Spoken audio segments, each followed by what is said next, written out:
Wait a minute, folks. Today we're about to unveil a hilarious story about dreams versus reality. Are you ready? However, Water's life is basically work, then home, totally nothing remarkable. So, she starts imagining she's a superhero. She saves the day, but was so lost in thought that by the time the last subway left, she realized she was just a regular person about to be late. After much struggle, she arrives at the office, and her colleague asks, "Got big news to share." "Why were you late today?" Water was about to explain, but then suddenly noticed her sister was at the office. It turns out it's her birthday, and she brought a homemade mini orange cake by Mom. After sending her sister off, Water learns the magazine has been acquired and is switching to an online format. The old paper version is about to retire. On the surface, she looks calm, but inside she's a mess because with the online magazine, she might never get to develop film again. This means she's in the chopping block at any moment. Dazed, she heads to the developing department. A colleague tells her the star photographer just sent the last issue's negatives, plus a special gift just for her. She opens the package, and the first thing she sees is a postcard thanking her for her excellent work. Their 16 years of partnership meant they could owe each other nothing. Sean thinks shot number 25 is his masterpiece, even wanting it to be the cover of the last issue. He hopes Water can present it perfectly, and there's also a wallet wrapped in oil paper with their company's name on it. But Water's so used to these empty praises, it's like sipping on negative soup for 16 years. Just then, a coworker brings some bad news. The elusive negative number 25 is missing. Before they even have a chance to figure out where the negative film has gone, another colleague rushes in hastily. "Water, there's a meeting about the last issue. Hurry and bring number 25.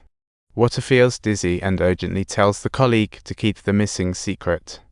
Cal tried to buy time. In the meeting, the manager mentions Sean's proposal. The company has agreed to make negative number 25 the cover. They want Water to showcase it. But Water is panicking and just pretends to be calm, saying it's still developing. The interim manager has to back off, not knowing this missing number 25 is about to change her life. Surprisingly, the coworker she has a crush on, Cheryl, works in the dispatch department. Water finally musters the courage to talk to her. She asks if Cheryl can help find Sean's mailing address, and Cheryl immediately agrees. But Sean's always off globe-trotting for photos, so she can't guarantee he's in the same place. A colleague thinks they might find clues in the negatives adjacent to 25, so Water runs off a few prints. But after staring at them for ages, she's still confused just when Cheryl finds her.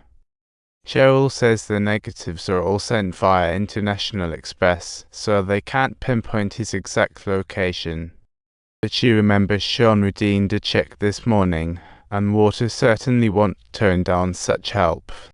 Water spills the beans about losing negative number 25 to Cheryl, showing her the adjacent negatives.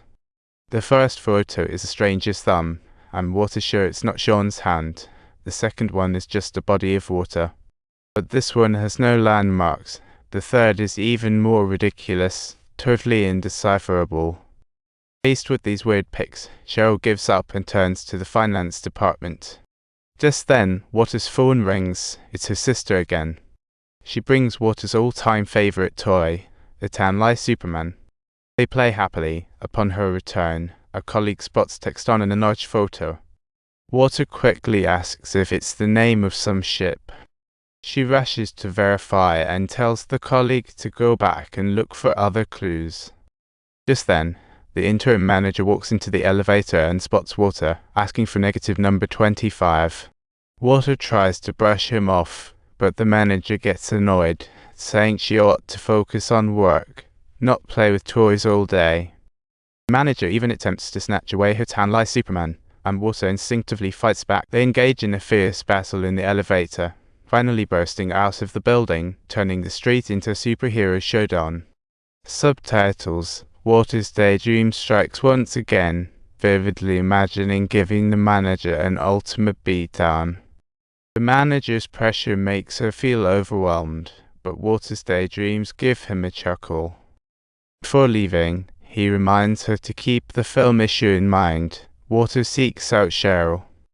She mentions the name she found in a photo to Cheryl, who instantly pulls out her phone to search. But the internet is slower than a snail, and she's about to head to the park to pick up her kit.